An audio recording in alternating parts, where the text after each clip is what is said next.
बघा आपण दिशा कशा लक्षात ठेवायच्या ही एक सोपी पद्धत या ठिकाणी मी सांगतोय। पहिल्यांदा आपण उभी रेष ओढायची, आडवी रेष ओढायची, तिरकी रेष ओढायची आणि पुन्हा एक तिरकी रेष ओढायची।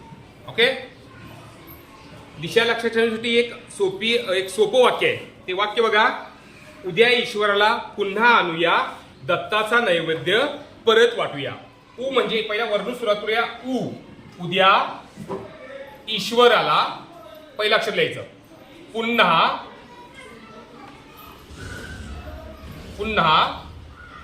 आणूया, दत्ताचा नैवेद्य परत वाटूया।